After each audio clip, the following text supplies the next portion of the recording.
Hey guys, tonight we begin with the final days of Queen Elizabeth I, the last Tudor monarch and one of England's most iconic rulers. She led her country through an age of flourishing art, decisive victories, and the forging of empire.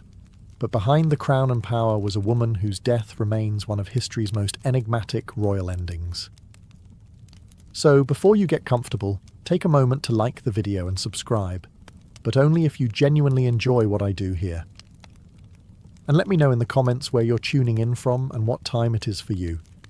It's always fascinating to see who's joining us from around the world. Now, dim the lights, maybe turn on a fan for that soft background hum, and let's ease into tonight's journey together. By the winter of 1602, Elizabeth I was approaching her 70th year, an age few reached in Tudor England. Her skin, once powdered into porcelain perfection, had begun to betray the fragility beneath.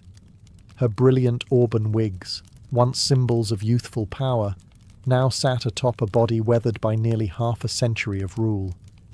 For 44 years, she had reigned alone. She had outlived rivals, buried suitors, and silenced every threat that rose against her. But now, the iron will that had defined the Queen was beginning to crack. Though her mind was still sharp, those around her noticed something was shifting. Her appetite had waned. Her presence at court had grown sporadic. The fire that once radiated from her throne at Whitehall seemed dimmed, and with the turning of the year, rumours began to whisper through the tapestried halls of Richmond Palace. Rumours that their sovereign was fading. There had been loss. Painful, personal loss. The execution of Robert Devereux, the Earl of Essex, in 1601, had struck a deep blow. Though he had betrayed her, leading a failed rebellion and attempting to seize power, Elizabeth I had loved him in her own way. Some said it was motherly affection. Others whispered of something deeper. Regardless, watching him walk to the scaffold tore at her. She never truly recovered from that grief. In her final winter, she would spend long hours standing, refusing to sleep, refusing to eat. Servants noted that she rarely sat, and even less did she speak. When she did, her voice was thin, trailing like smoke. Sometimes she would gaze into the empty fireplace for hours, unmoving, as if staring into something far beyond it, something only she could see. The court began to prepare. Physicians offered tinctures, tonics, and prayers, but the Queen dismissed them all. Ministers gently urged her to rest, to speak, to name a successor, but the once commanding monarch only shook her head. Something weighed on her heart, heavier than politics, heavier, perhaps, than the crown itself. As March approached, one truth began to settle among those closest to her. The reign of Elizabeth I was quietly, painfully, coming to an end. As the days passed, the gloom that filled Elizabeth I's private chamber at Richmond Palace deepened. The once vibrant court, famous for its music, pageantry, and lively discourse, had grown hushed. The Queen, who had dazzled Europe with her wit and resolve, was now wrapped in heavy silks, surrounded by shadows and silence. She no longer held council meetings, nor did she take her usual rides or walks in the gardens. Her ladies-in-waiting, the closest and most trusted women in her life, were dismissed one by one from her room until she remained mostly alone. Even the few she allowed to stay, such as Lady Scrope, spoke only in soft, uncertain tones, unsure if their presence comforted or agitated her. Her mind, they whispered, was slipping. It was during this time that her physicians began to observe something troubling. Not only was the Queen refusing food, she had also started to resist sleep altogether. She would stand for hours on end, rooted to the same spot by her bed or by the window, as if the very act of lying down might bring death closer. When her legs could no longer support her, she would sit stiffly on cushions, eyes fixed on some invisible point, lips moving silently in prayer or thought. Some speculated that she feared death not as a woman, but as a ruler. For decades, Elizabeth I had been the embodiment of England itself. To die meant to relinquish control. of her people, her image, and her power. Perhaps that was what she truly feared, the end of control. Physically, her health began to decline in ways subtle but certain. She developed a persistent cough. Her skin turned increasingly pale, and her frame seemed to shrink beneath her ornate gowns. The weight loss was alarming. Yet she forbade any attempt to examine her too closely. Her vanity, even in sickness, remained intact. And through it all, one question loomed in every courtier's mind but was rarely voiced aloud. Was this simply old age catching up to the Queen? Or was something hidden festering beneath the surface? The answer, for now, remained locked behind her lips. Lips that once commanded empires, now barely moved at all. To understand the weight pressing down on Elizabeth I in her final weeks, one must look not only at her body, but at her heart, and more precisely, at the ghost that haunted it, Robert Devereux, the Earl of Essex. Their relationship had been volatile. Essex was dashing, ambitious, and impulsive. He flattered her, defied her, then begged for forgiveness, only to betray her again. In him, Elizabeth I saw both potential and peril. Despite his arrogance, she had favoured him, elevating him to great influence within her court. But in time, his ambition turned dangerous. In 1601, he launched a coup, a desperate, ill-conceived rebellion to seize power. She had no choice. The crown could not tolerate treason, no matter how charming the traitor. Elizabeth signed the death warrant herself. And when he was beheaded in the Tower of London, something inside her unravelled. From that moment forward, witnesses say the Queen began to change. It wasn't just sadness. It was as if a deep, corrosive guilt had lodged itself in her soul. Some claimed she carried a locket containing his portrait. Others swore she muttered his name in the dead of night. Whether these tales were true, or the invention of romantic courtiers, the effect was undeniable.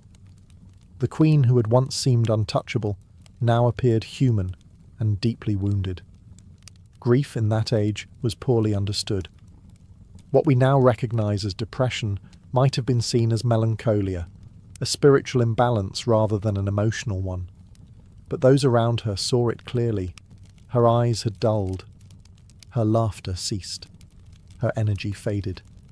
The courtiers who had once competed for her affection now stepped more cautiously. They feared her moods, unsure how far her sorrow might drag her down. She stopped composing letters. She stopped approving documents. She even stopped attending chapel, a sign more shocking than any, given her deeply Protestant faith. And perhaps most telling of all, she refused music.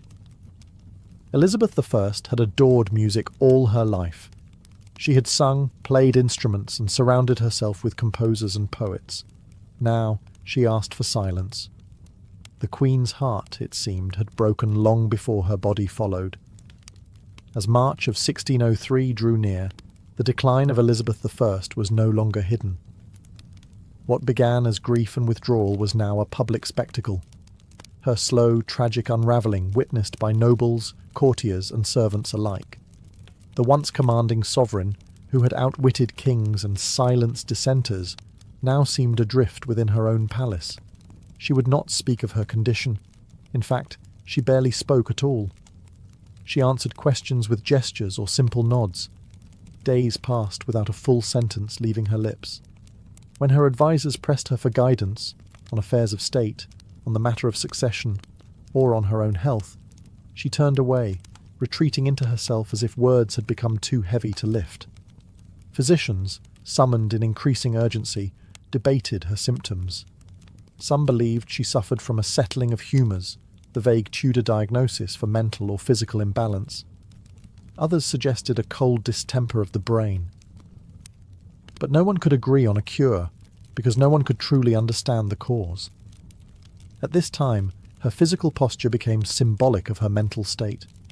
She refused to lie down. For hours, even days, she remained upright, sometimes leaning against cushions, sometimes gripping the arms of her chair, but never fully reclining. It was as though she believed that surrendering to sleep would mean surrendering to death. Servants would later report how the Queen stood silently in the corner of her room, cloaked in heavy black, unmoving for hours at a time. At night, they took turns watching her, unsure whether she was praying, mourning, or simply lost. The palace around her seemed to fall into a hush. Courtiers spoke in whispers. Nobles paced outside her door, anxious for news. And all the while, the air grew thick with unspoken fear, not just of losing their queen, but of what might come after. The realm had no clear heir. And though Elizabeth had long refused to name one, everyone suspected that James VI of Scotland would be chosen. But without her voice, without her seal, would her will be honoured? England was no stranger to power struggles, and a queen's silence could turn into a nation's chaos. The silence was no longer just hers, it was England's, holding its breath. Among the many whispered theories about Elizabeth I's death, one stands out, not because of its drama, but because of its slow, invisible nature. It wasn't a sword or poison goblet that may have killed her, but rather something far more insidious, her makeup. For decades, the Queen had adorned her face with a signature white mask of beauty, a thick layer of cosmetic powder known as Venetian ceruse. It was a fashion born from the aristocracy, designed to signal nobility, purity, and wealth. The mixture, however, contained two key ingredients: vinegar and white lead. Yes, lead. A metal we now know to be toxic, even in small quantities. Applied daily, layer upon layer, this lead-based makeup was absorbed through the skin. Over time, it could damage the nervous system, weaken the muscles, cloud the mind, and ultimately shorten the lifespan. The symptoms of lead poisoning read like a shadowed list of Elizabeth's final months: fatigue, depression, tremors, loss of appetite, cognitive decline, and skin deterioration. Her contemporaries noted that her teeth had blackened and fallen out. Her hair, once bright and flame red, had thinned and disappeared. Her skin, beneath the paint, was marked by sores and blemishes, signs that were hidden from the public behind pearl-studded wigs and powdered masks. And yet, the Queen remained committed to the illusion. She insisted on presenting the image of eternal youth, even as her body rebelled. That makeup was not just vanity, it was armour, and like any armour, it came with weight. In this case, a poisonous one. Some modern historians believe that long-term lead exposure may have contributed significantly to her physical and mental decline. The irritability, the confusion, the refusal to sleep or eat. Even the depression that followed the death of Robert Devereux might have been magnified by chemical imbalance. But in her day, no one understood these dangers. Venetian ceruse was celebrated. It was even imported and used across Europe. The very thing that made Elizabeth I iconic may have also been one of the slowest, most cruel contributors to her downfall. In the end, the white mask that defined her public image may have also quietly hastened the fading of the woman beneath it. By the second week of March, 1603, the condition of Elizabeth I had become undeniable. Her courtiers now moved with urgency, though careful not to show panic. The Queen had stopped eating entirely. Her body, already thin, seemed to retreat into itself, her bones visible beneath the ornate fabrics that once projected power and grace. She was wasting away, and yet no one could give her illness a name. Tudor medicine had no clear diagnostic tools. There were no thermometers, no microscopes, no concept of infection as we know it. Illness was a matter of humours: blood, phlegm, yellow bile, and black bile. If those were imbalanced, disease followed. Treatments involved bleeding, herbal poultices, or purging the system. And yet, none of these worked, because no one truly understood what was happening inside the Queen. Modern scholars have suggested that she may have succumbed to pneumonia. The cold air in Richmond Palace, mixed with long hours of standing and fasting, may have led to a lung infection. A persistent cough, chills, and a slow slide into delirium align with such a theory. And without antibiotics, even a mild case of pneumonia was potentially fatal. Others speculate blood poisoning, possibly due to abscessed teeth or infected sores under her cosmetics. Dental hygiene was poor, and Elizabeth had already lost several teeth. Infections in the mouth, if left untreated, could enter the bloodstream, a deadly condition known today as septicemia. But none of these possibilities could be confirmed in her time. And so, her physicians guessed. They used herbal tonics, tried warm compresses, and prayed. But Elizabeth would have none of it. She rejected all medicine. She would not allow incisions, nor bleedings. She even refused to undress completely, guarding her modesty to the very end. And through it all, she said almost nothing. The silence around her became part of the illness. Her servants tiptoed. Her ladies wept in private. Her ministers watched, helpless, as the one figure who had dominated their lives for decades began to vanish, not in a blaze, but like a candle slowly dying in its holder. No one could help her. No one even knew what to call it. And so they simply waited for the end, or a miracle. Though her body was failing, it wasn't illness alone that burdened Elizabeth I. It was the immense, inescapable weight of rule. For over 4 decades, she had stood as the embodiment of England. Her crown was not just a symbol of power, it was a living thing, fed by every decision she made, every speech she delivered, and every threat she outwitted. But now, in the stillness of her chamber, that crown sat heavy and unclaimed. And the question of what came next loomed over the dying queen like a storm. Elizabeth had no children, no direct heir. The Tudor line, so fiercely defended and glorified, was ending with her. And though she had maintained a lifetime of political control, she had long resisted naming a successor. Why? Perhaps because naming one meant acknowledging her own mortality, something she had stubbornly refused to do. The most obvious candidate was James VI of Scotland, son of Mary, Queen of Scots, whom Elizabeth had executed decades prior. He was male, Protestant, and had a legitimate claim through his great-grandmother, Margaret Tudor. But his rise to the English throne would not be simple. Factions existed. Old grudges remained. Catholic claimants still lurked in the shadows. As the Queen's strength faded, pressure mounted on her to make a formal declaration. Ministers, especially Robert Cecil, the Secretary of State, pressed gently, but firmly. England could not be left rudderless. Civil war was not a memory so distant as to be forgotten. And in a world where monarchs ruled by divine right, the death of a queen without clear succession was a recipe for chaos. But Elizabeth remained silent. Some say she gestured when asked if James should be king, perhaps a subtle nod, perhaps nothing at all. Others claim she whispered, "I will have no rascal to succeed me," only to later accept the inevitable. But there is no record, no firm confirmation. The monarch who had delivered some of history's most memorable speeches would not speak her final decision. It is possible that, in her mind, acknowledging a successor was equal to surrendering, to admitting that her story, her dynasty, and her era were truly coming to a close. And perhaps that was more painful than death itself. As March drew on and the hours grew colder, those attending Elizabeth I faced a peculiar and increasingly disturbing reality. The Queen refused to sleep. Not occasionally, but entirely. Days and nights blended into one endless vigil as she remained seated or standing in her chamber, eyes distant, spirit detached.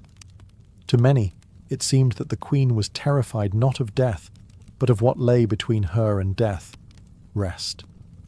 There were moments when her attendants begged her to lie down, but she resisted with such force that they stopped asking.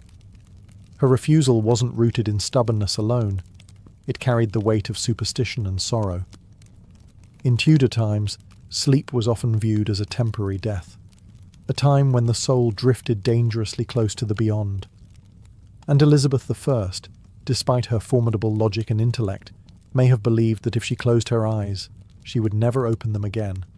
And so, she sat. Sometimes hunched in her chair, other times leaning against the wall, she defied the limitations of her failing body. The swelling in her legs worsened. Her breathing grew shallow. But still, she would not lie in bed. Her servants tried to coax her with music. She turned it away. They brought warm drinks. She waved them off. She did not wish to be comforted, nor convinced. It was as if she was standing watch over her own death, refusing to give it an invitation. Eventually, her strength began to betray her. She collapsed several times. On one occasion, she was found crumpled beside her chair, unwilling to cry out for help. After that, her ladies-in-waiting took turns staying close, hovering like ghosts of the court she had once commanded. Even they no longer spoke to her unless spoken to first. The atmosphere in the room was one of reverence, sorrow, and dread. When at last she agreed to lie in bed, it was not from peace, but from exhaustion. Her body had given out. She was placed beneath the covers gently, like a fragile relic being lowered into silk. It was the first time she had rested in days, and for many, it felt like the beginning of the end. The moment Elizabeth I allowed herself to be laid in bed, her chamber transformed. The silence grew heavier, more sacred. Those closest to her gathered, advisors, ladies, physicians, each one aware that this was not just the death of a woman, but the closing of an age. The Tudor dynasty, which had ruled England for over a century, was ending with her final breath. The room was dim. Tapestries muffled footsteps. Candles flickered. Outside, the palace held its breath. No proclamations were issued, no bells tolled, only whispers passed through the corridors of Richmond Palace. Those who had served her for decades now found themselves standing still, waiting for a word, a sign, a farewell that would never come. Despite the gravity of the moment, Elizabeth I said nothing. She had once been a queen of eloquence. Her words could rouse armies, silence parliaments, and charm foreign courts. But now, as she drifted between consciousness and sleep, not a single parting phrase escaped her lips. Not to her ladies, not to her council, not even to the realm she had so long protected. Instead, she communicated through faint movements, slight nods, flickers of the eyes, the barest tremble of her hands. Some thought they saw her reach toward the crown resting nearby. Others claimed she gestured toward a portrait of James VI, the presumed successor. But there were no declarations, no final speech to echo through history. What did she see, lying there in silence? Perhaps visions from her reign, the young girl imprisoned by her sister Mary, the triumphant queen greeting the troops at Tilbury, the glittering court of poets and explorers, the fires of religious wars, the execution of Mary Queen of Scots, the death of the Earl of Essex. A life of power, shadowed by solitude. Outside her chamber, preparations had already begun. Courtiers quietly packed their belongings. Ambassadors wrote coded letters to their kings. Messengers waited with horses ready.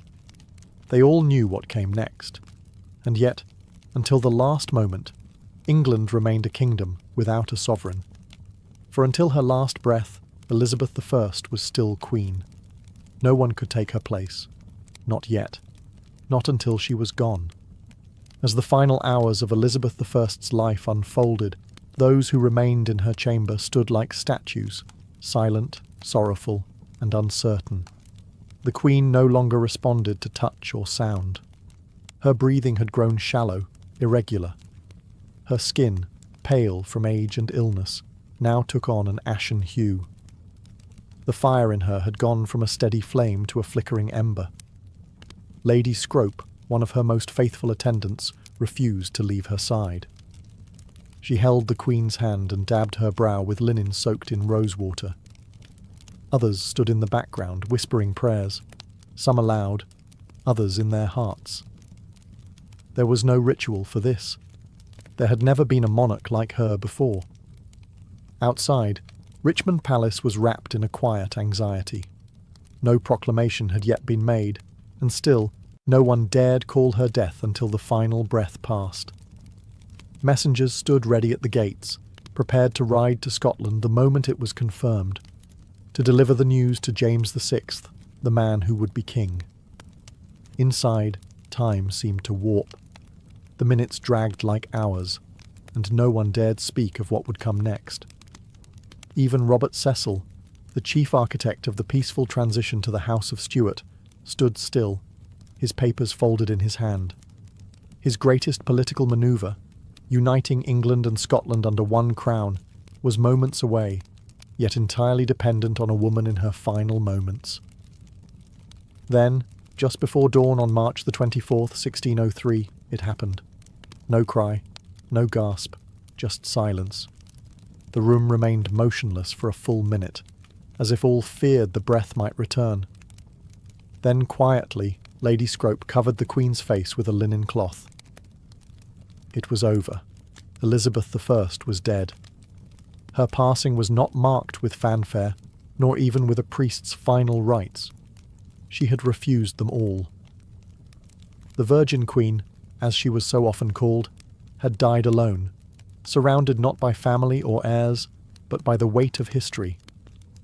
A monarch born of scandal, who ruled through storms and fire, now passed into legend with the same dignity she held in life, quiet, unbending, and ultimately unknowable. The death of Elizabeth I sent a chill across the kingdom, not because it was unexpected, but because of what it left behind. A throne without a voice, a court without direction, and a realm uncertain of its next heartbeat. She had been the only monarch many in England had ever known. Her presence was woven into the fabric of everyday life, her image stamped onto coin and conscience alike. Now that image was still. Immediately after her death, her body was left undisturbed. According to tradition, her ladies kept vigil beside her, whispering psalms through trembling lips. A single candle burned at her bedside. The cloth over her face did not conceal her identity. It preserved it, as though the nation needed one final moment to believe she was truly gone. But while grief settled inside the walls of Richmond, elsewhere, wheels were already turning. Robert Cecil, perhaps the only man who truly understood the scale of this moment, stepped into motion. His secret correspondences with James VI of Scotland had prepared for this day. The couriers were sent, riding with breathless urgency through muddy spring roads, carrying news that would transform two kingdoms. Meanwhile, back in London, the people waited. No bells rang. No mourning was declared. The court kept the death quiet for several hours, fearing unrest or opportunistic power plays. But word eventually seeped out, first through servants, then to merchants and clergy. The Queen was gone, and with her, so too went the Tudors.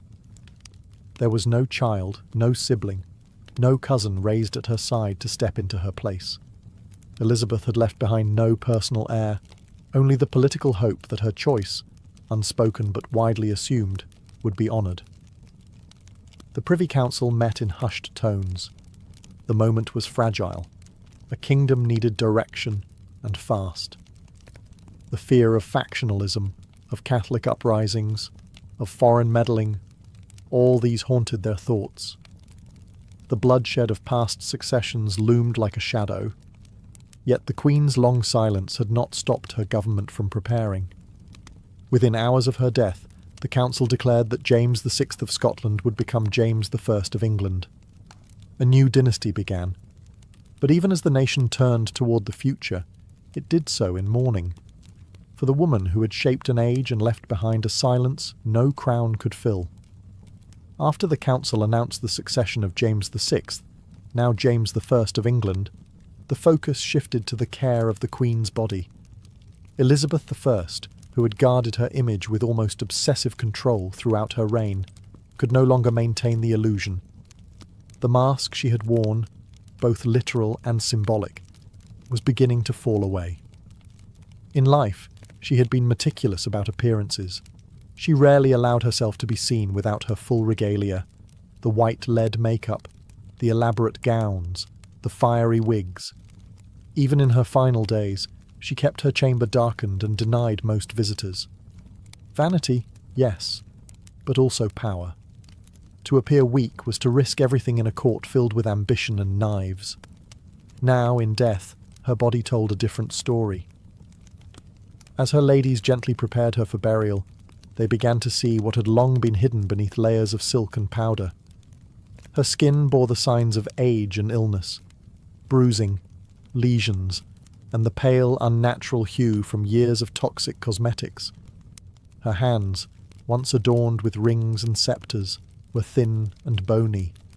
Her hair, what little remained, had turned wispy and white. There was no denying it.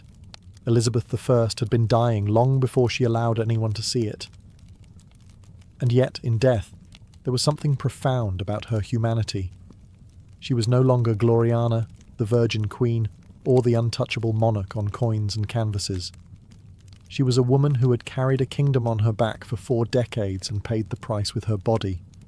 No embalming was done immediately. The tradition at the time was to delay the burial to allow time for national mourning and for proper ceremony. Her body lay in state, dressed one final time in royal robes, crown placed above her brow, orb and sceptre at her side. For all the imperfections now visible, her people still came to pay respects, not just to the queen she had been, but to the person she had become. A woman of contradictions, powerful and alone, brilliant and burdened, fierce and fragile. The mask had slipped away, but what remained was not less regal, only more real. On April the 28th, 1603, more than a month after her death, the body of Elizabeth I was finally laid to rest. The delay had not been caused by negligence, but by reverence. England had lost its longest reigning monarch to date, and such a passing demanded a ceremony that would match the magnitude of her legacy. Her funeral procession began at Whitehall and moved slowly toward Westminster Abbey. The streets of London were lined with mourners, nobles, clergy, commoners. Thousands of faces turned toward the carriage that bore their queen one final time. Some wept. Others stood in solemn silence. There were no cheers, no songs, only the tolling of bells and the shuffle of boots on stone. The coffin was draped in velvet and borne upon a massive hearse drawn by 4 horses. Above it sat an effigy of Elizabeth I, dressed in state robes with crown, orb and sceptre, eyes open, face serene, as if still watching over her people. The image was so lifelike that many believed it to be her real body, propped upright in death. Behind the hearse marched an honour guard, followed by the nobles of her court, members of Parliament, and ambassadors from foreign nations. Each step echoed the weight of transition. A queen was being buried, but an entire era was being mourned. At Westminster Abbey, she was interred in the vault beside her half-sister, Mary I, a symbolic reunion between 2 queens once bitterly divided by religion and rivalry. On the tomb, the inscription reads, "Partners in throne and grave, here rest we 2 sisters, Elizabeth and Mary, in the hope of one resurrection." The irony was not lost on historians. In life, the sisters had been enemies. In death, they lay side by side. The funeral marked more than the end of a monarch. It marked the end of the Tudor dynasty. With Elizabeth gone, so too ended the lineage that had brought England out of the Wars of the Roses and into an age of exploration, cultural flourishing, and national pride. And as the Abbey's great doors closed behind her, an entire kingdom stood changed. The Elizabethan age was over. What came next would be shaped by a different hand and a different crown. More than 4 centuries have passed since Elizabeth I took her final breath, and yet the mystery surrounding her death remains. Unlike monarchs who died in battle or by clear illness, Elizabeth's decline was veiled in silence, secrecy, and contradictions. As a result, scholars, physicians, and curious minds have continued to speculate. What exactly killed the Virgin Queen? The most common theory is simple: old age. At nearly 70 years old, Elizabeth had far outlived most of her contemporaries. After 4 decades of rule and countless personal losses, her body may have simply succumbed to time. Her refusal to eat, drink, or rest certainly contributed to her decline, and without modern medicine, even a minor ailment could turn fatal. Another compelling theory is pneumonia. The Queen reportedly caught a chill shortly before her final decline. Cold, damp conditions in Richmond Palace, combined with her weakened state, may have allowed an infection to take root. With no antibiotics and only rudimentary treatments, pneumonia would have been devastating. Yet other theories point to lead poisoning. Her famous white makeup, Venetian ceruse, was known to contain white lead, a toxic substance absorbed through the skin. Over decades, it could have damaged her organs, caused psychological changes, and slowly poisoned her from within. Symptoms such as fatigue, irritability, and cognitive decline all match modern understandings of chronic lead exposure. Then there is the possibility of blood poisoning, perhaps from an infected tooth or sore. Dental health was notoriously poor, and Elizabeth had suffered tooth loss and decay. A small infection could easily have entered her bloodstream, resulting in septicemia, a silent killer in an era without understanding of bacteria or sterilization. Finally, some historians explore the emotional and psychological toll, grief and depression. The loss of Robert Devereux and other beloved confidants seemed to break something within her. Her refusal to lie down, her long silences, her deep melancholy, all could be signs of profound psychological suffering, which, untreated, may have hastened her end. In truth, it may have been all of these factors: age, illness, poison, grief, woven together in a tapestry of decline. A queen who carried an empire may have finally been crushed beneath its weight. And yet, in her silence, she left no confession, only a legend. Elizabeth I's death was not merely the close of a life, it was the close of an identity that England had worn for more than 40 years. She had reigned alone, without husband or child, carving her image into the very soul of a nation. Her passing was quiet, private, and full of unanswered questions, but the echo of her reign thundered into the centuries that followed. The country she left behind was vastly different from the one she inherited. When she first ascended the throne in 1558, England was fractured by religious war, threatened by foreign powers, and teetering on the edge of instability. Through sheer will, political genius, and theatrical leadership, Elizabeth I transformed it into a formidable kingdom, confident, culturally vibrant, and respected on the world stage. Her death, however, revealed the fragility beneath that surface. She had held everything together through force of personality and presence. With her gone, a power vacuum threatened to reopen old wounds. The peaceful transition to James I marked a diplomatic victory, but also a seismic shift. The Tudor flame had gone out. The Stuart dawn was uncertain, and yet, what lingered in the minds of her people wasn't just the politics, it was her persona, the speeches at Tilbury, the defiant rejection of marriage, the cultivated image of the Virgin Queen, the jewels, the gowns, the high forehead, the poetic rhetoric. All of it became mythic. Even her final silence served her legacy.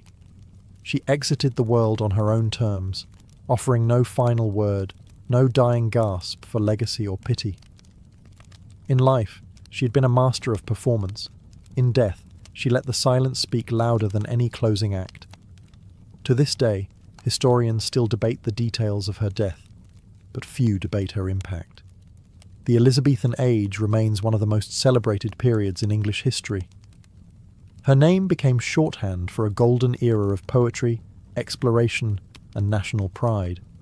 And though her body rests quietly beneath the stones of Westminster Abbey, her story continues to live in pages, on stages, and in the very spirit of the monarchy she once ruled. She died alone. But she did not die forgotten. Long before chocolate bars lined grocery store shelves and hot cocoa warmed winter hands, cacao was something entirely different. It wasn't sweet. It wasn't even eaten. It was drunk, bitter, frothy, and sacred. And for the ancient peoples of Mesoamerica, this strange, powerful bean held more than flavor. It held meaning. Our story begins over 3,000 years ago, deep in the tropical rainforests of what is now southern Mexico. The Olmecs, considered one of the first complex civilizations in the Americas, were likely the earliest people to cultivate the cacao tree. Though much of their history is shrouded in mystery, archaeologists believe the Olmecs used cacao in rituals, and possibly as a ceremonial drink consumed by elite leaders or shamans. It was no ordinary refreshment. It was a vessel for spiritual power. But it was with the Maya civilization that cacao truly became a divine gift. The Maya, whose empire spanned much of Central America from around 250 to 900 CE, worshipped cacao as a sacred plant bestowed by the gods. According to their mythology, cacao was a gift from the gods of creation, part of the very foundation of human life. The Popol Vuh, a sacred Maya text, describes the gods forming humans from maize and cacao, binding them to the natural world. Cacao was reserved for important moments. Priests offered it during religious ceremonies. Nobles drank it during elaborate feasts. It was believed to invigorate the spirit and open a gateway to the divine. Served cold and mixed with chili, spices, or cornmeal, the cacao drink was rich, intense, and energizing. Often it was poured from vessel to create a frothy foam, a sign of prestige and quality. But cacao's value went even deeper than ritual. Maya markets used cacao beans as currency. A few beans could buy a tamale. 100 could buy a turkey. People stored them like money, traded them, and even made counterfeit versions from clay. To the Maya, chocolate wasn't a treat. It was life, power, wealth, and worship all in one. It was the drink of the gods, flowing through the veins of kings and priests. And its bitter, intoxicating taste marked the beginning of one of the most remarkable culinary journeys in human history. Among the Maya, cacao was more than a beverage. It was a living symbol of divine order, woven into the very fabric of daily life and cosmic belief. This small, bitter bean from the jungle was thought to be a sacred substance, capable of connecting mortals to the gods, the earth, and the afterlife. In every major Maya city, from Tikal to Copan, cacao was present at the most important moments of life. When rulers were crowned, cacao was poured. When marriages were sealed, it was drunk by both bride and groom. And when the dead were laid to rest, vessels of cacao accompanied them into the tomb, offerings meant to nourish their souls in the next world. Cacao was commonly consumed during religious ceremonies, often by the priestly and elite classes. These drinks were not sweet, nor were they taken casually. They were blended with chili peppers, maize, vanilla, and sometimes even blood, a powerful combination intended to invigorate the spirit and induce visions. It was believed that drinking cacao could bring one closer to the divine, opening the mind to prophecy or sacred insight. The Maya also believed cacao trees were sacred. Their curved branches and brightly coloured pods symbolized life, fertility, and abundance. In art, cacao often appeared alongside gods and ancestral spirits. On painted ceramics and carved stelae, you can see scenes of kings offering cacao to deities, or gods themselves emerging from the pods as if born of divine fruit. But cacao's role extended beyond religion. It was a staple of the social and economic world. Hosting a guest, you served cacao, negotiating peace, you drank cacao together.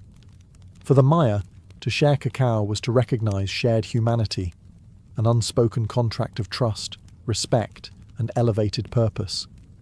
Even in the homes of the wealthy, cacao drinking was ceremonial.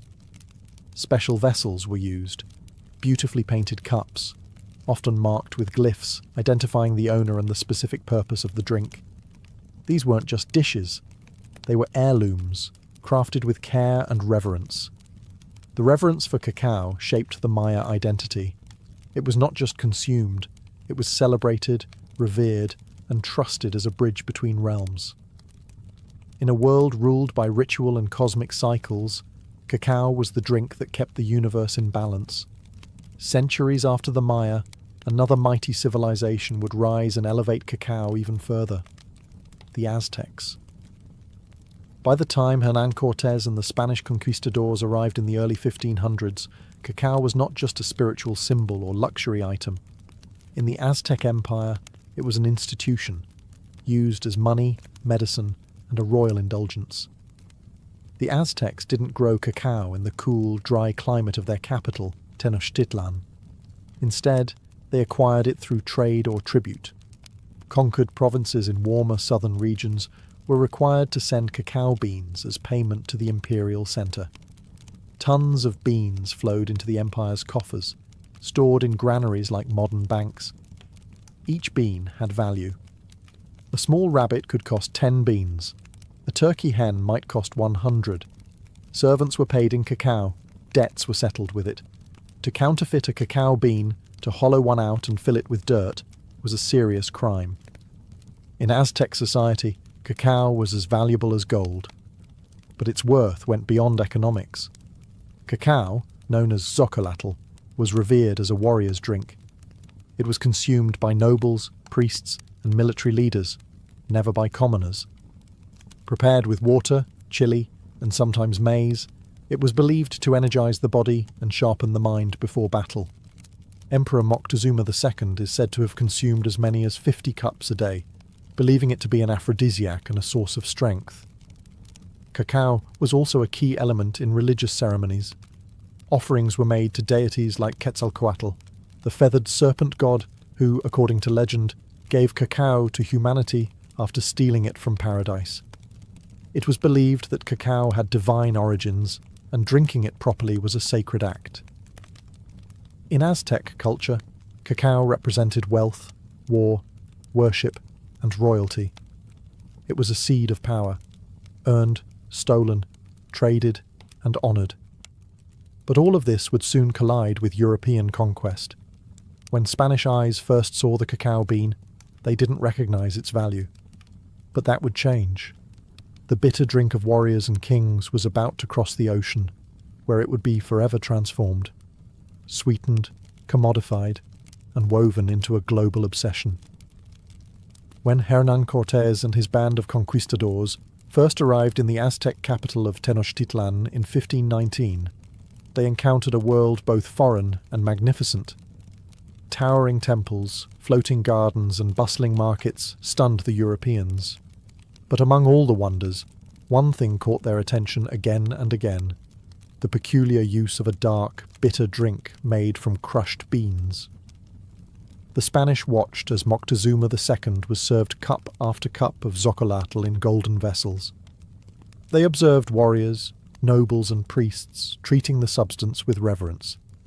At first, they found it unpleasant, strange, unsweetened, spicy.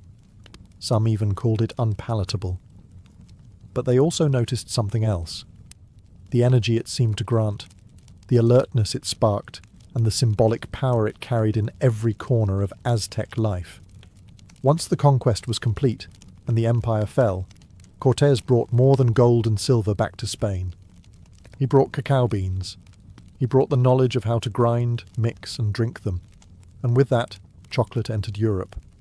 At first, it remained a curiosity of the Spanish court, an exotic treasure of the New World. Monasteries began to prepare it in the traditional way, for nobles and royals only. But the European palate was different. Over time, the chili and maize were replaced with something new: sugar. Sugar changed everything. The addition of sweeteners to the bitter cacao drink sparked a culinary revolution. Suddenly, what had been a sacred, spicy brew of warriors became a sweet indulgence, something seductive, luxurious, and deeply fashionable. In Spain, and soon across Europe, chocolate was no longer a tool of ritual or tribute. It became a marker of wealth and sophistication. Aristocrats sipped it at salons. Royalty demanded it at their tables. It was still prepared as a drink, usually hot, but the flavour had softened. The rituals were replaced with recipes. The power once tied to gods and warriors now belonged to European elite. But even as chocolate delighted the palates of kings and queens, it carried a new bitterness, one not from taste, but from the human cost. To feed Europe's growing hunger for cacao and sugar, colonial plantations expanded, and behind them a new system of exploitation and slavery would begin. The drink of the gods had entered a new world, and it would never be the same. By the 17th century, chocolate had evolved from a sacred Mesoamerican ritual to a fashionable European delicacy. But behind this sweet transformation lay a growing darkness. The union of cacao and sugar, a pairing that delighted European palates, also became one of the driving forces behind one of history's most brutal systems, the transatlantic slave trade. As European demand for chocolate grew, so did the need for raw cacao. The lush equatorial regions of South America, Central America, and the Caribbean offered the perfect climate to grow the cacao tree. But harvesting it was labour-intensive. Cacao pods had to be picked by hand, split open, and the beans fermented, dried, and roasted. The same was true for sugarcane, another demanding crop. To maximise profit, colonial powers turned to slavery. The Portuguese, Spanish, French, Dutch, and British all participated in building plantation economies, fueled by enslaved labour. Millions of Africans were captured, shipped across the Atlantic, and forced to work under brutal conditions on plantations in Brazil, the Caribbean, and later, West Africa. Many would spend their lives cultivating cacao and sugar, never tasting the sweet confections their labour created. The human cost was staggering. In the pursuit of chocolate and sugar, families were torn apart, cultures were erased, and entire generations suffered. Yet in the drawing rooms of London, Paris, and Madrid, aristocrats sipped hot chocolate unaware, or uninterested, in the lives behind the beans. The commodification of cacao marked a turning point. It was no longer a sacred offering. It was a global product, something to be traded, taxed, and turned into profit. And as the industrial age approached, the demand would only grow.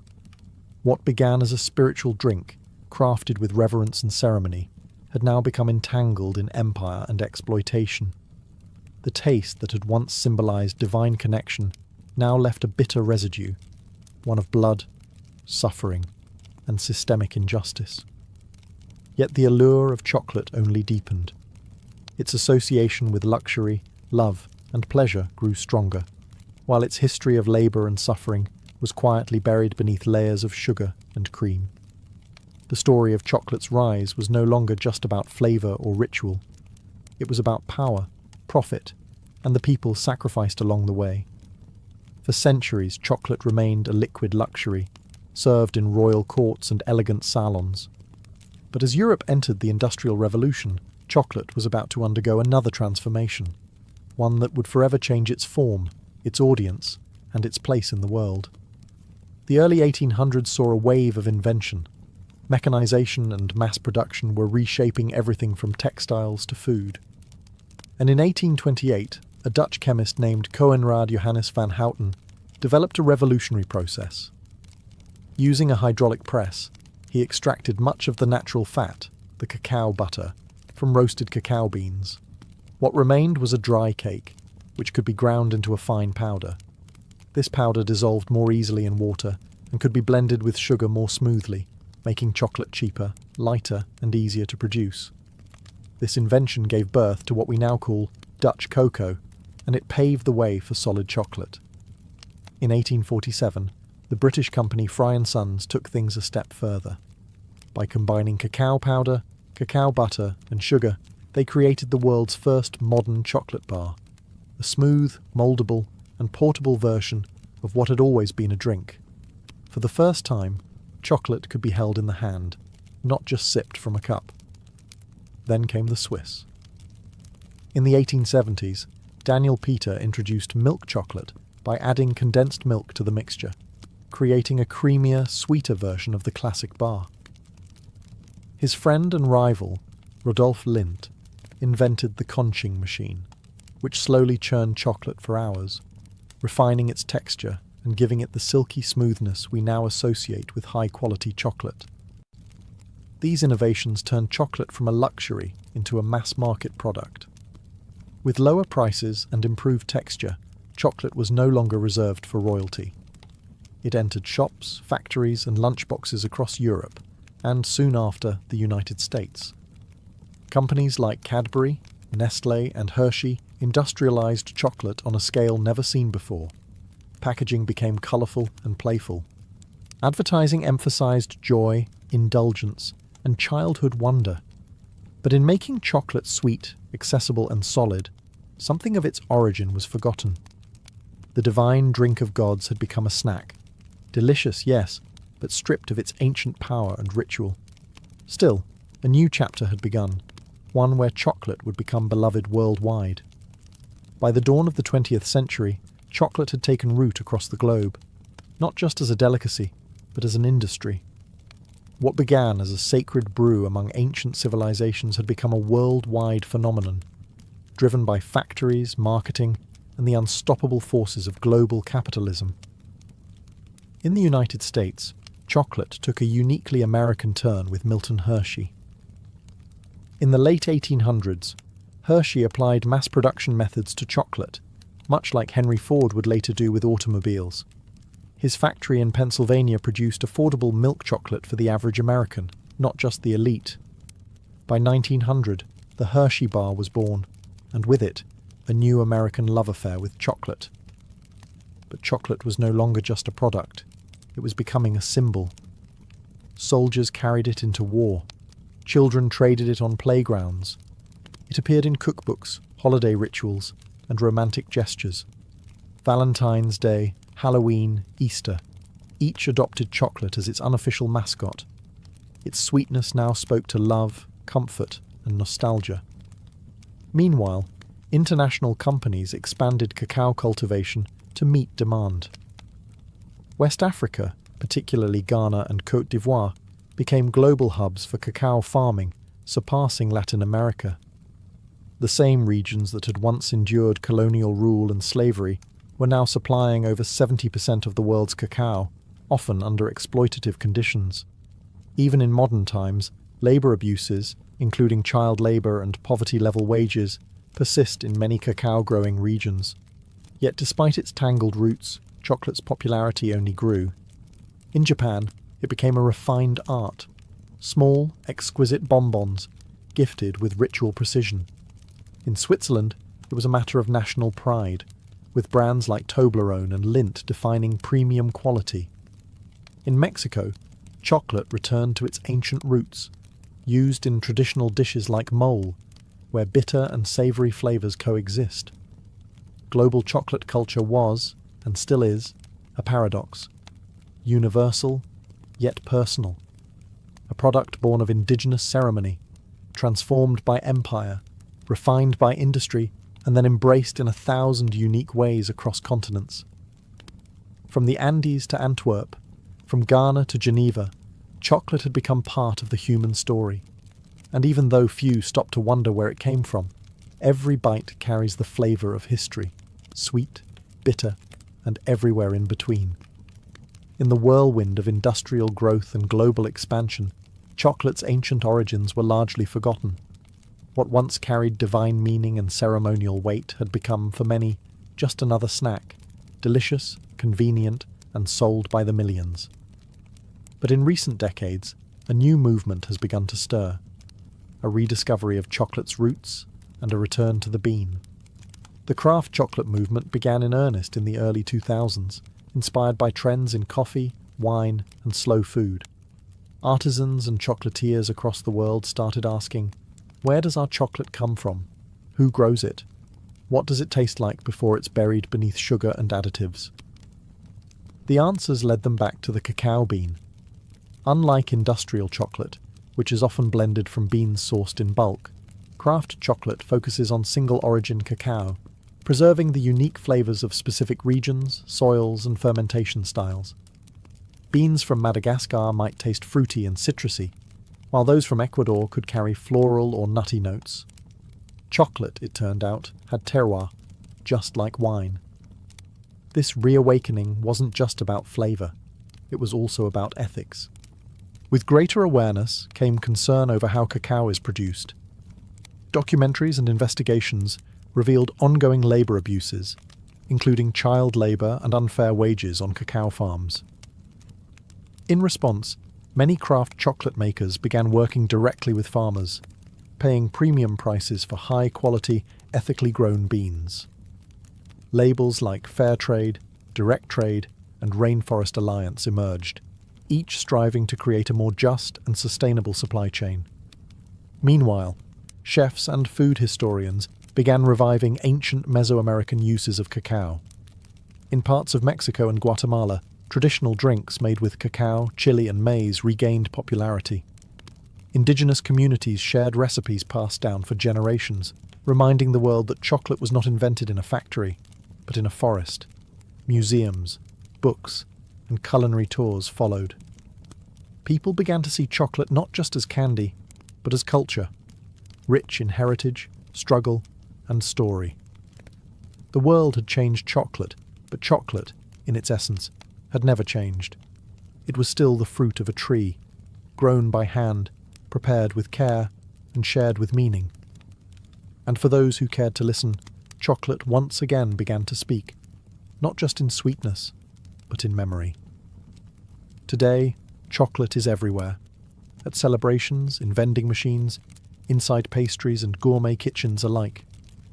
It's a symbol of love, luxury, and comfort. But beneath its creamy surface lies a history that's anything but simple. It's a story of gods and empires, of joy and exploitation, of ritual and reinvention. Chocolate, perhaps more than any other food, is a mirror held up to civilization itself. From the sacred ceremonies of the Maya to the bitter brews of Aztec warriors. From the hands of enslaved labourers on colonial plantations to the gilded salons of European nobility. From wartime rations to Valentine's Day traditions, chocolate has journeyed alongside humanity, reshaping itself at every turn. Its legacy is layered. On one side, chocolate represents ingenuity, resilience, and cultural fusion. It is the perfect example of how ingredients from one continent can meet techniques from another to create something entirely new. It has inspired poetry, science, and innovation, from the chemistry of tempering to the artistry of flavour balancing. But on the other side, it holds a shadow. Much of the modern chocolate industry still depends on the labour of impoverished farmers, many of whom have never tasted the chocolate bars their beans help produce. Despite awareness campaigns and ethical certifications, problems like deforestation, underpayment, and child labour remain ongoing concerns in the cacao supply chain. Chocolate is also a story of forgotten voices. The indigenous peoples who first revered cacao saw it as sacred. Their traditions, silenced by colonization, are only now being rediscovered, and their contributions acknowledged. Each time we bite into a truffle or sip a cup of hot cocoa, we engage, knowingly or not, with that deep and often painful history. And yet, for all its contradictions, chocolate continues to unite people. Across languages, borders, and beliefs, it brings joy. It comforts. It celebrates. It endures.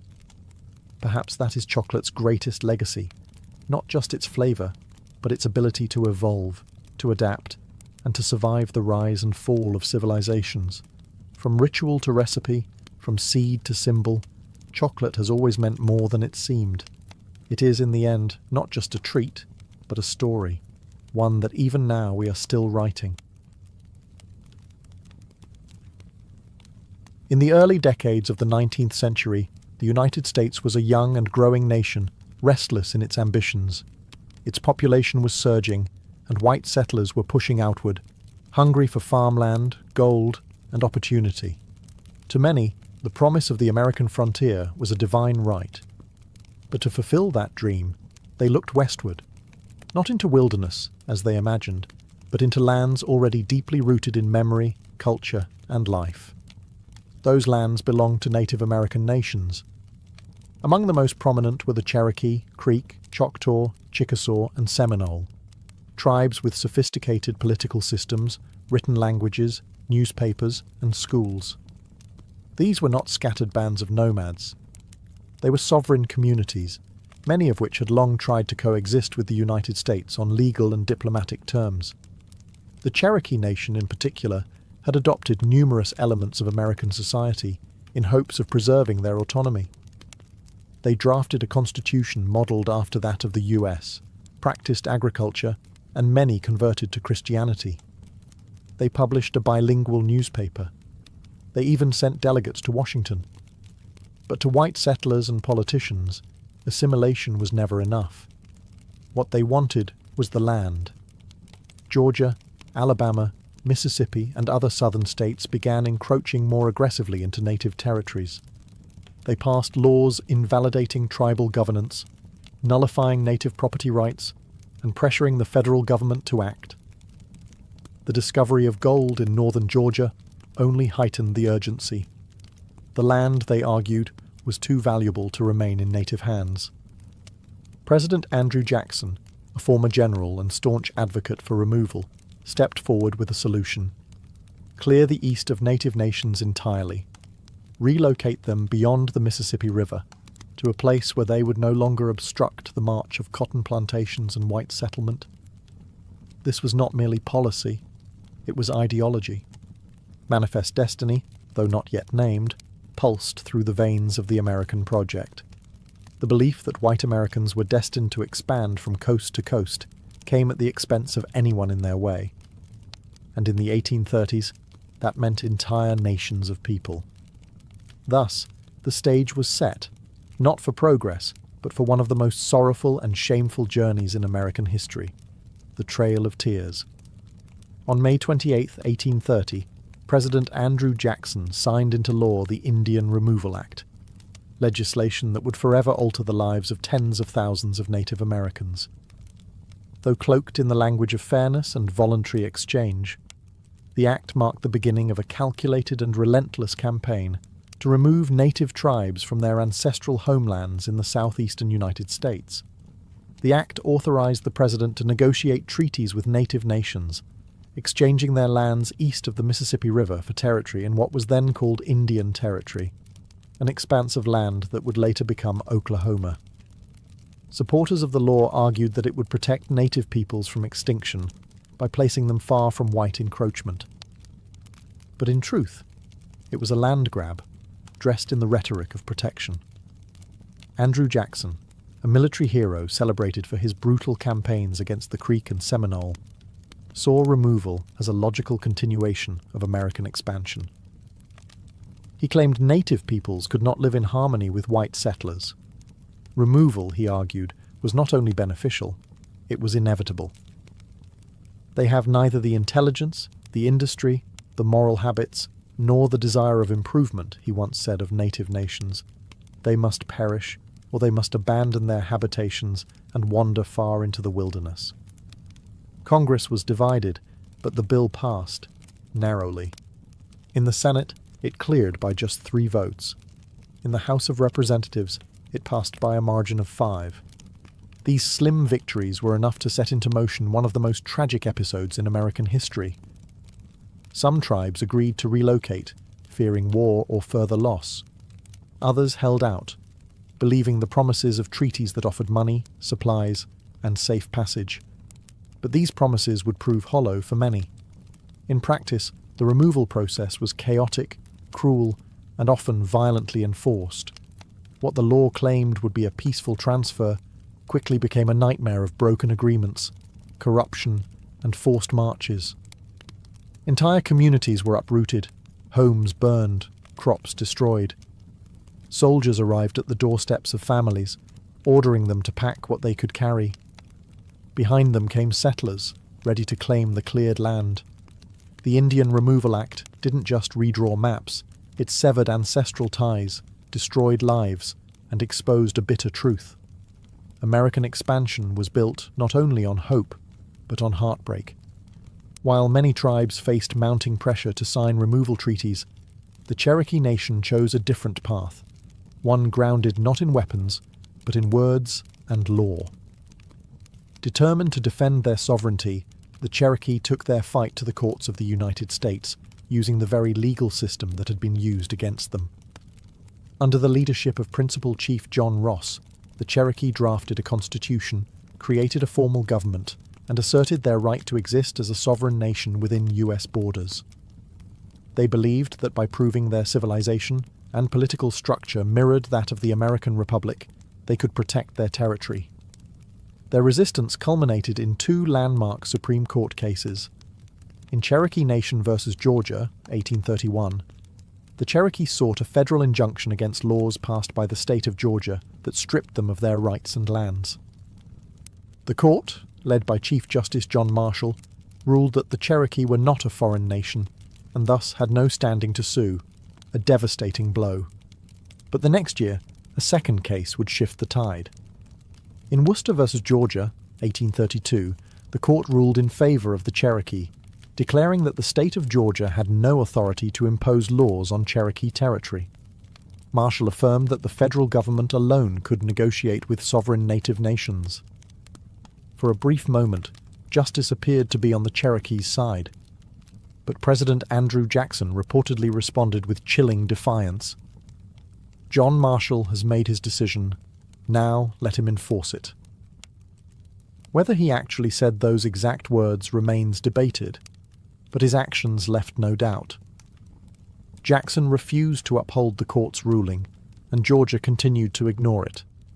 The Constitution had spoken, but political will refused to listen. The Cherokee, clinging to hope, still resisted signing removal treaties, but division crept in. A small faction within the Cherokee, led by Major Ridge, John Ridge, and Elias Boudinot, believed removal was inevitable and signed the Treaty of New Echota in 1835 without the authorization of the Cherokee government. That treaty, passed by a narrow vote in the U.S. Senate, sealed the fate of the Cherokee Nation. Despite the protests of the majority, it was declared binding, and so the Cherokee fight for justice ended, not with a gavel, but with the sound of soldiers preparing to march. In the spring of 1838, under orders from President Martin Van Buren, thousands of federal troops and state militias descended upon Cherokee lands. The time for negotiation was over. The Treaty of New Echota, signed by a minority of Cherokee without the consent of their nation, had been ratified by Congress. Removal was now official policy, and the military was sent to carry it out by force. Across Georgia, Tennessee, North Carolina, and Alabama, Cherokee families were torn from their homes with little warning. Soldiers arrived at farms and cabins with bayonets and orders. Families were given only moments to gather belongings, sometimes nothing more than the clothes on their backs.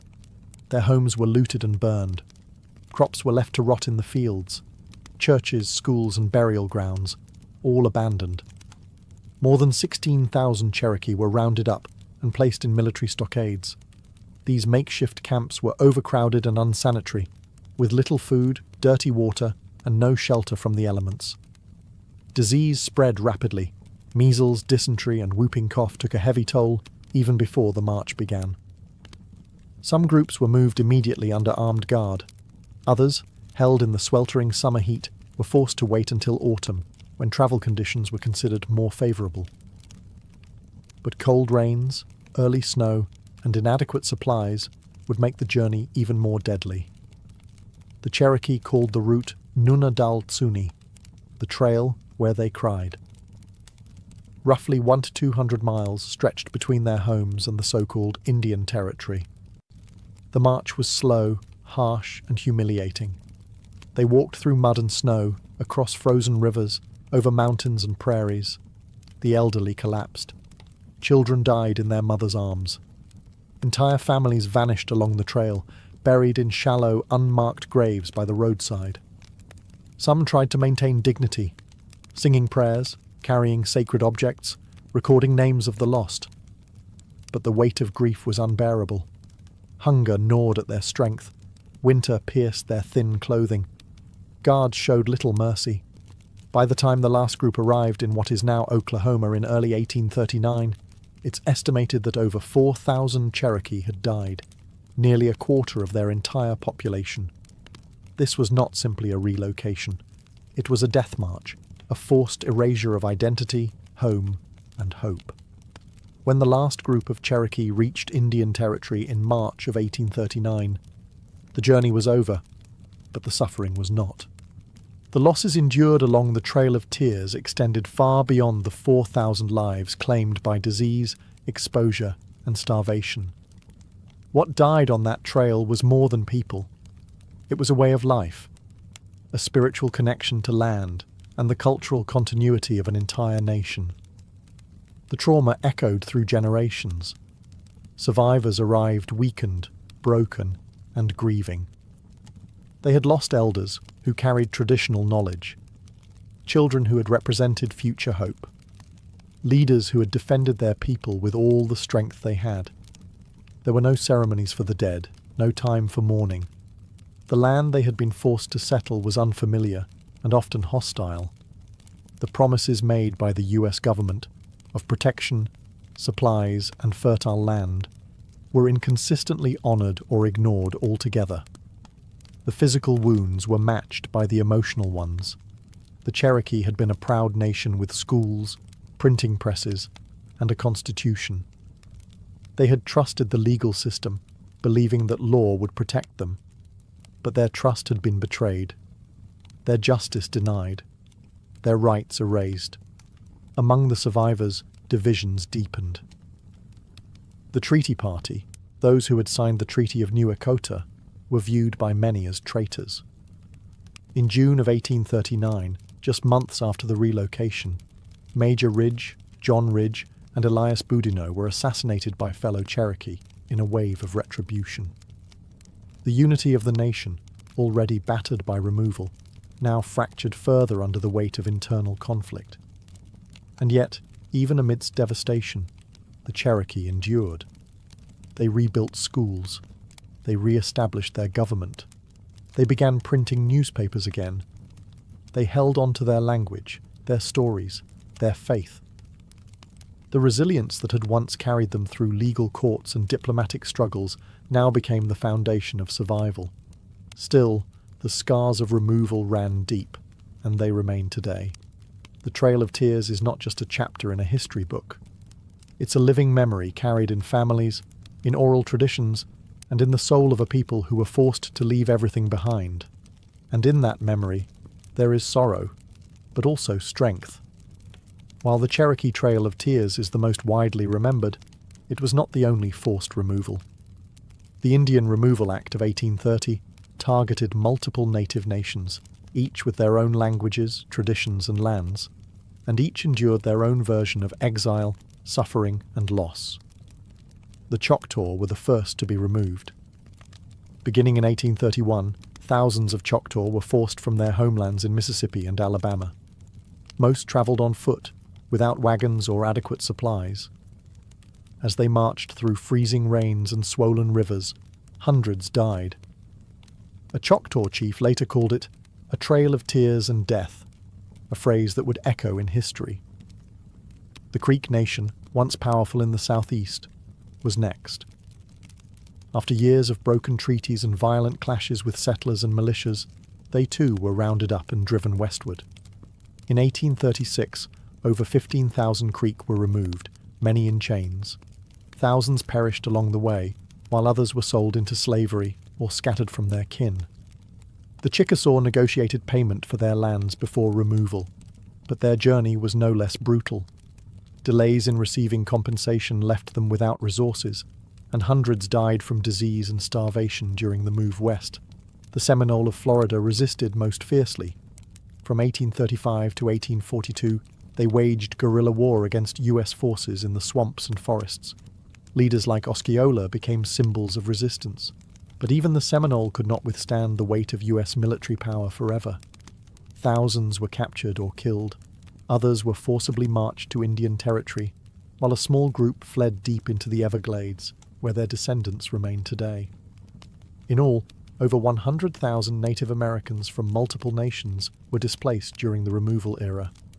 The government called it policy, the settlers called it progress, but for Native peoples, it was catastrophe. Each nation's trail was different, but all shared the same themes: betrayal, suffering, and loss. Sacred homelands were stripped away. Cultural centers were shattered. The bonds of community, family, and memory were stretched to the brink. And yet, these nations carried their songs, their languages, and their spirit with them, into a new land that did not welcome them, but where they would find ways to survive. When the Cherokee, Choctaw, Creek, Chickasaw, and Seminole finally arrived in Indian Territory, what is now the state of Oklahoma, they found a land that was nothing like the one they'd been forced to leave. The federal government had promised fertile soil, safety from further encroachment, and permanent ownership of their new homes. But those promises, like so many before, would prove fragile. The land was unfamiliar, the climate harsher. For many, it was difficult to grow crops or rebuild homes using traditional methods. Winters were bitter and unpredictable. Summer droughts scorched the earth. Communities were scattered, with many families arriving months apart, or not at all. Diseases followed them: cholera, smallpox, influenza. Grief lived in every new settlement. The government aid that was promised, livestock, tools, food and money, often arrived late or not at all. Corruption plagued the system. Contractors cut corners, supplies were spoiled, resources meant to help resettled families start over were siphoned off by middlemen or bureaucrats with little oversight. Worse still, the land that had been guaranteed as a permanent Indian homeland was soon under threat. As settlers pushed westward and the borders of US states crept closer, new pressures emerged. Railroads began to carve through the land. Treaties were rewritten or ignored under pressure or manipulation. What had been set aside as sovereign territory began to shrink once again. Despite these hardships, the nations worked to rebuild. The Cherokee re-established their capital in Tahlequah and rebuilt schools and institutions. The Choctaw and Chickasaw reorganized their governments. New constitutions were written. Councils met. Churches were built. Farming resumed. Communities began to heal, not by forgetting, but by enduring. And yet, even in Indian Territory, the shadow of removal loomed. Every promise made to protect their new homeland was vulnerable to the same forces that had driven them from their original lands: greed, expansion, and disregard. The land that was promised became a temporary refuge in a nation still unwilling to see native people as permanent, rightful inhabitants. Though many believed they had finally found peace, history would soon prove otherwise. The story of the Trail of Tears didn't end in Indian Territory. It simply turned the page to another long chapter in the struggle for survival, sovereignty, and respect. For decades after the forced removals, the Trail of Tears lived mostly in silence, spoken about in whispers, passed down through family stories, rarely acknowledged in textbooks or politics. It was a wound left open, a shared pain carried quietly by native communities, too often ignored by the nation that had caused it. Yet the memory survived. In Cherokee homes, elders told the story of the march west, of the cold, of the hunger, of the lost. Songs were sung in mourning. Ceremonies were held in remembrance. Oral history kept the names of those who walked and those who did not alive. The land remembered too. Old trails, shallow graves, and surviving documents marked the route like a scar across the heart of a continent. It was not just a trail of sorrow. It was a trail of survival. The resilience shown by native nations after removal defied the expectations of those who had tried to erase them. In the decades that followed, the Cherokee, Choctaw, Creek, Chickasaw, and Seminole would not only rebuild, they would thrive. They formed new governments, ran schools, printed newspapers, and preserved languages and spiritual traditions. Against the odds, they endured. Still, the silence from outside their communities remained. Not until the late 20th century did wider America begin to reckon, even faintly, with the tragedy of the Trail of Tears. Activists and tribal leaders worked to reinsert the story into national memory. Memorials were erected. Commemorative trails were marked. School curriculums were slowly updated. The phrase Trail of Tears became a recognized term, not just among historians, but in the national consciousness. But acknowledgement is not the same as justice. The effects of removal are still felt. The disconnection from ancestral lands, the historical trauma, and the legacy of broken promises continue to shape the realities of native communities today. Yet through every hardship, the strength of these nations endures. The same spirit that guided them through forests, across rivers, and into exile still lives on in language revival programs, cultural preservation efforts, and the stories told around fires and kitchen tables. The Trail of Tears is not just about what was lost, it's about what was carried forward. Faith, memory, and the unyielding will to survive. Today, the Trail of Tears is remembered not only as a historical event, but as a living memory, a reminder of injustice, of resilience, and of the strength it takes to carry a people forward when the world turns against them. The route that once echoed with footsteps of grief now serves as a sacred path of remembrance. Across the United States, monuments, trails, and museums mark the journey. The Trail of Tears.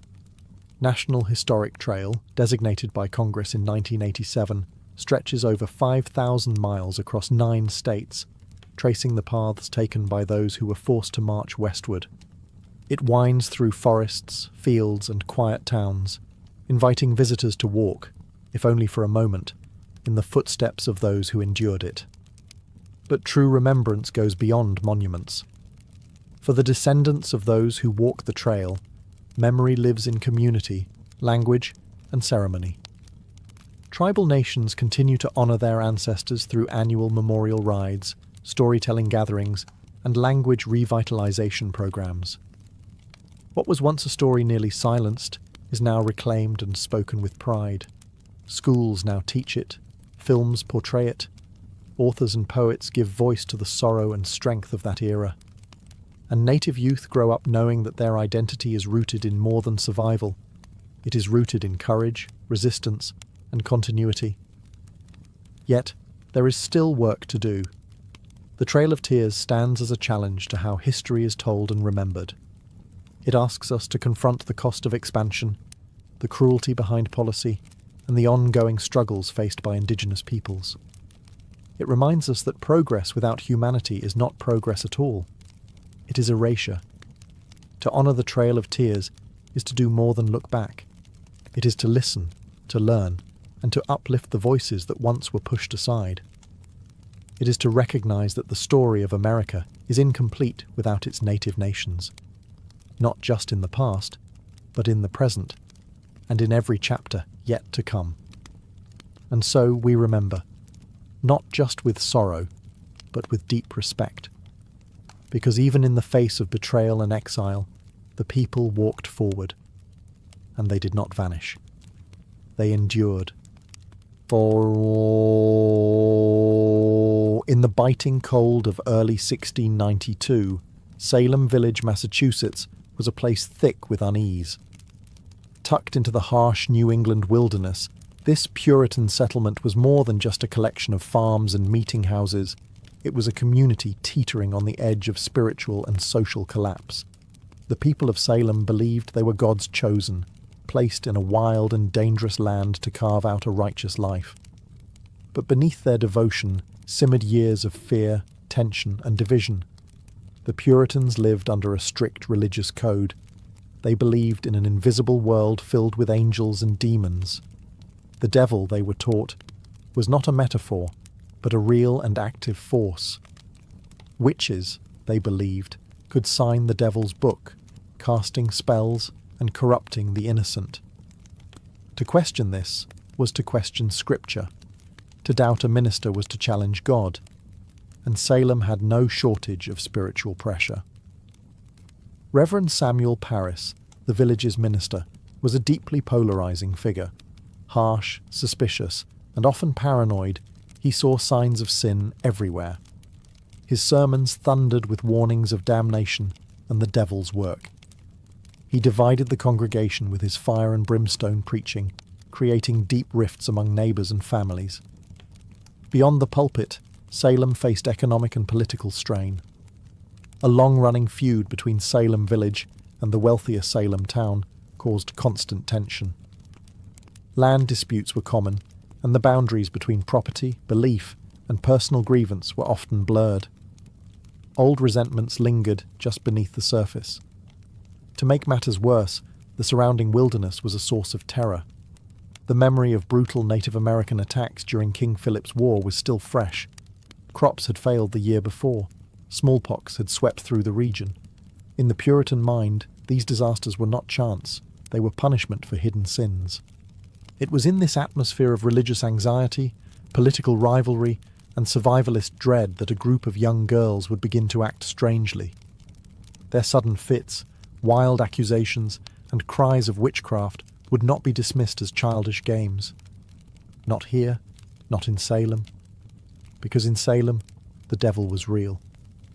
And in 1692, the villagers believed he had come to visit. It began, as many tragedies do, with children. In January of 1692, two young girls in Salem village, 9-year-old Betty Paris and her 11-year-old cousin Abigail Williams, began to behave in alarming ways. They screamed, thrashed, and contorted their bodies into unnatural positions. They barked like dogs, hurled objects, and spoke in gibberish. When reprimanded, they wailed in pain and claimed they were being pinched or pricked by invisible forces. Their afflictions confounded the adults around them. Reverend Samuel Paris, Betty's father, initially saw the behaviour as disturbing, but perhaps curable. A local doctor, William Griggs, examined the girls and gave a chilling diagnosis. They were under an evil hand. In a deeply religious and superstitious community like Salem, that meant only one thing: witchcraft. Soon, other girls began to display the same symptoms. Anne Putnam Jr., Mercy Lewis, Mary Walcott, and Elizabeth Hubbard joined the afflicted circle. Their fits escalated, drawing the attention of the entire village. These girls were not from the fringes of society. They were daughters of prominent families, respected members of the Puritan order. That gave their words weight. When pressed to name the cause of their suffering, the girls did something that would change the fate of the entire colony. They pointed fingers. The first to be accused was Tituba, an enslaved woman of Caribbean origin in the Paris household. She was a convenient target. Foreign, non-white, and associated with stories and rituals that seemed exotic and suspect to Puritan eyes. Alongside her, the girls named two other local women: Sarah Good, a poor and often homeless beggar, and Sarah Osborne, who had scandalized the community by refusing to attend church and marrying her servant. 3 women, each vulnerable in different ways, were suddenly the focus of an entire town's suspicion. They were arrested and jailed. For the villagers, this was a spiritual emergency. If witches walked among them, they had to be identified and purged. What had begun as an unexplained illness in a single household now spiraled into full-blown panic. And as the accusations spread, no one, not neighbours, not friends, not even family, would be safe from suspicion. Salem had opened the door to fear, and it would not be easily closed. In the early months of 1692, as more villagers fell into hysterics and more names were whispered in fear, Salem's courts began relying on a kind of evidence never before used in any English-speaking legal system: spectral evidence. It would become the most controversial and damning tool of the trials, and the most dangerous. Spectral evidence was based on the belief that a witch could send her spirit, or spectre, to torment victims from afar. The afflicted girls would scream in court, claiming to see the accused person's ghost pinching, choking, or stabbing them, while the accused stood silently in front of them, often in disbelief. To the Puritan mind, this wasn't imagination or performance. It was considered valid proof of a pact with the devil.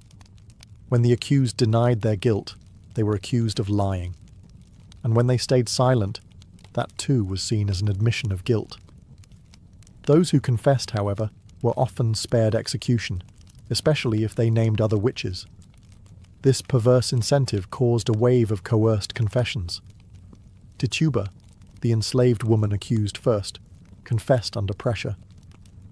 She claimed that a tall man from Boston, clearly meant to suggest the devil, had visited her and promised her freedom if she served him. She described strange creatures, flying spirits, and even said she had seen a witch's book filled with signatures, implying that others in the village had also made deals with Satan. Her testimony was graphic, theatrical, and terrifying.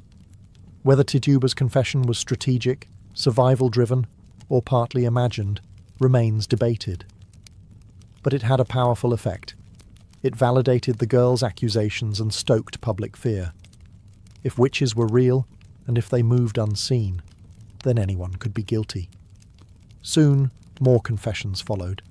Some extracted under duress, others offered in hope of mercy. Those who refused to confess were often treated more harshly than those who admitted guilt. The line between truth and fantasy vanished in the candle-lit courtrooms. Hysteria drowned reason. Ministers urged caution, but too often their voices were ignored. Jails filled with the accused, farmers, midwives, churchgoers, even children. The foundations of justice in Salem were crumbling. A town once governed by scripture and order now answered to visions, screams, and shadows. And still, the accusations grew. By the spring of 1692, the accusations had overwhelmed Salem's jails. What began as a local disturbance had spread into a full-blown judicial crisis, with more than 100 people imprisoned and the colony struggling to process the chaos.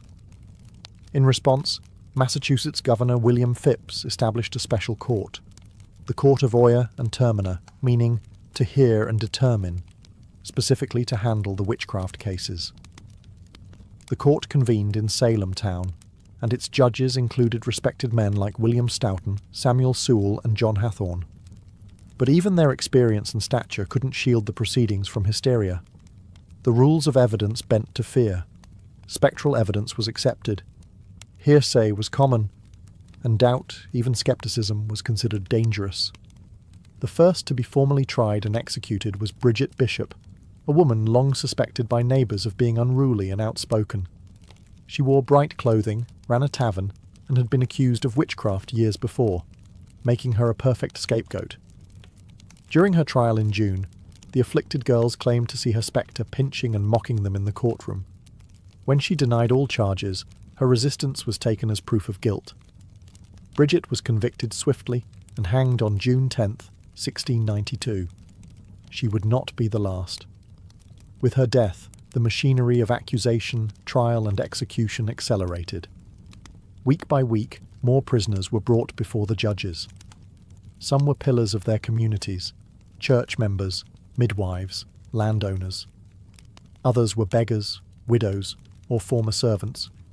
What united them was not guilt, but suspicion, and in many cases, the misfortune of being disliked, envied, or simply misunderstood.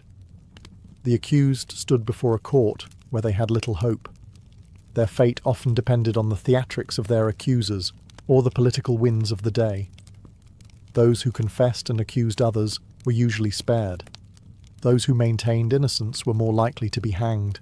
Fear fueled everything. Families turned on each other. Neighbours testified to save themselves. Ministers cautioned restraint, but their voices were drowned out by cries for purification. And overhead, a gallows was built on Proctor's Ledge, just outside Salem. It waited in silence as the town below fed it names, one trial at a time. By the height of the summer of 1692, Salem was no longer a town. It was a furnace, burning with fear, accusation, and righteous fury. The witch trials had moved beyond Salem village and Salem town, spreading like wildfire across neighbouring communities. Ipswich, Andover, Gloucester, and others were soon gripped by the same fever. Accusations multiplied, jails overflowed, no one was safe. The accused came from all walks of life. Some were outsiders, beggars, former slaves, women without families. Others were deeply rooted in the community, church deacons, wealthy farmers, and even former accusers. Once the machinery of suspicion began to churn, it spared no one. Families were torn apart. Husbands and wives accused one another. Children testified against parents. Friends betrayed friends. Even those who questioned the legitimacy of the trials became targets. To doubt the existence of witches was, in the minds of some, to align with them. Nowhere was this madness more visible than in the behaviour of the afflicted girls. During court proceedings, they cried out in pain, claimed to see spectral animals, mimicked the accused, and fainted in unison. Their performance became central to the prosecution's case, regardless of how implausible or theatrical it seemed. The court took their suffering as proof, their screams as divine evidence. By the end of summer, more than 150 people had been arrested, and the executions continued. Sarah Good, a homeless woman, was hanged in July after refusing to confess. Her defiance was seen not as strength, but as rebellion against God. Rebecca Nurse, a respected grandmother and member of the Salem Church, was executed despite widespread protest. Her conviction sent a chilling message. Even the most pious were not beyond suspicion. And yet the accusations did not slow. Children as young as 5 were jailed. A minister's wife was accused. Entire families were locked in cells. The colony had lost its grip on reason, consumed by the very evil it sought to destroy. Fear was now Salem's true ruler, shaping justice, warping memory, and silencing dissent. What began as a handful of strange afflictions had become something far more terrifying, a society devouring itself, one accusation at a time. As summer gave way to autumn in 1692, the Salem witch trials reached their darkest depths. The gallows on Proctor's Ledge became a grim fixture on the horizon, a place of ritual execution where cries for mercy were swallowed by the silence of final judgment. The executions were public, meant to serve as warnings. Entire communities gathered to watch. Some came in solemn fear. Others, disturbingly, treated them as spectacles. One by one, the convicted were led to the scaffold, bound and praying, until the trapdoors dropped and another life ended in the name of righteousness. In total, 19 people were hanged as witches, 14 women and 5 men. All maintained their innocence. Many died with prayers on their lips, or psalms recited through trembling voices. None of them received proper burials. As convicted witches, their bodies were denied church cemeteries. Some were buried in shallow, unmarked graves. Others were reclaimed secretly by family under cover of night. But the most gruesome death was not on the gallows. Giles Corey, an 81-year-old farmer, and the husband of accused witch Martha Corey, refused to enter a plea at his trial. By refusing to speak, he hoped to prevent his land from being seized by the state. In response, authorities ordered pressing, a brutal and rare form of punishment. Giles was stripped, laid on the ground, and slowly crushed beneath heavy stones. For 2 days, he endured the torture in silence. His last words, according to legend, were chillingly defiant. More weight. He died without ever entering a plea.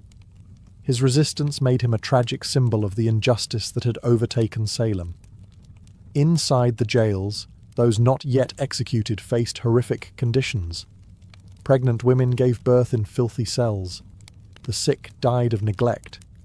Families had to pay for their own food and chains, and some remained imprisoned for months after the trials ended.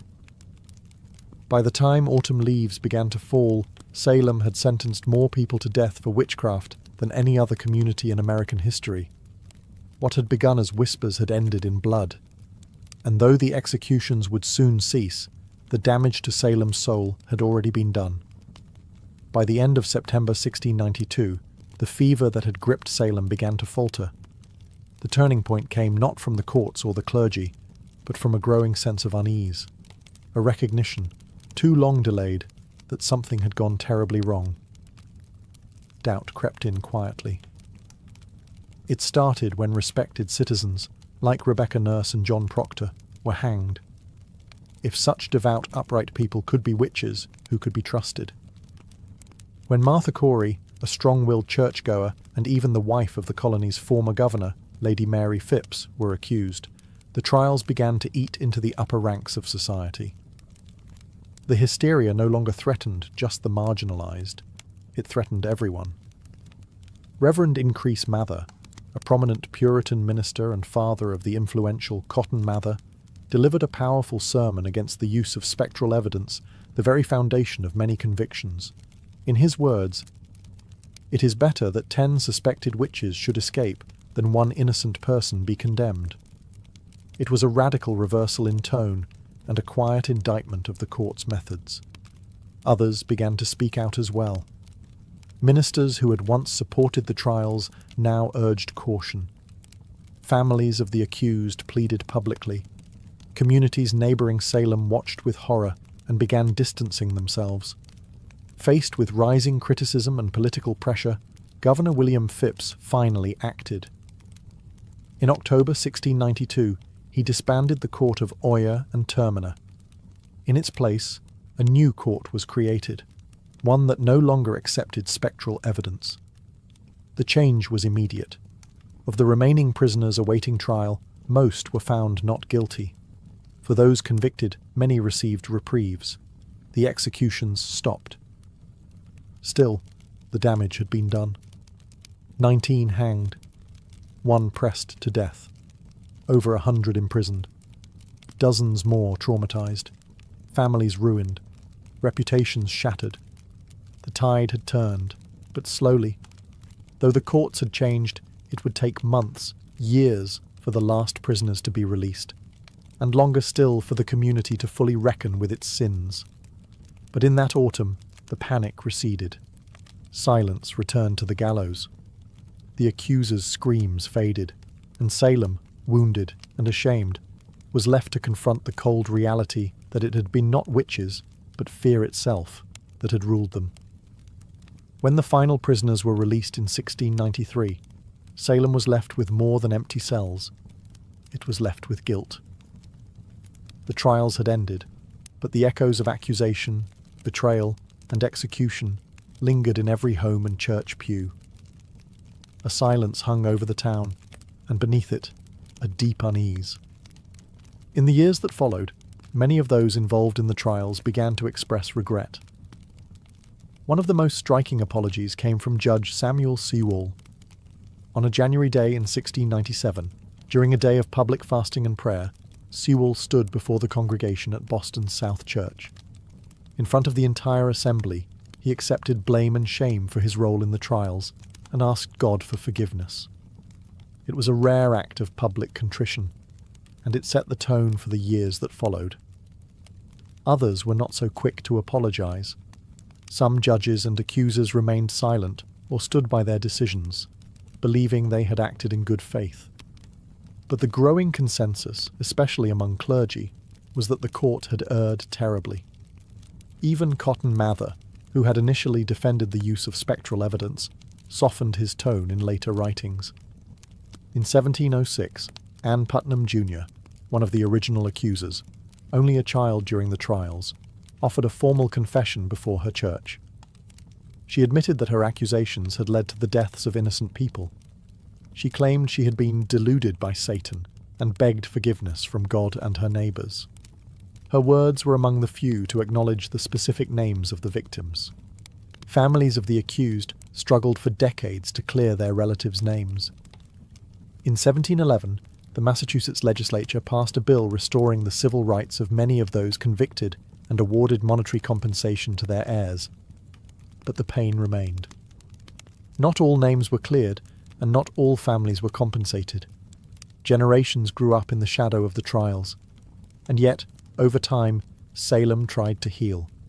The town became a symbol, not of justice, but of what happens when fear overrides reason, when courts abandon fairness, and when hysteria is mistaken for truth. The reckoning had begun, but full justice, as history often shows, would remain elusive.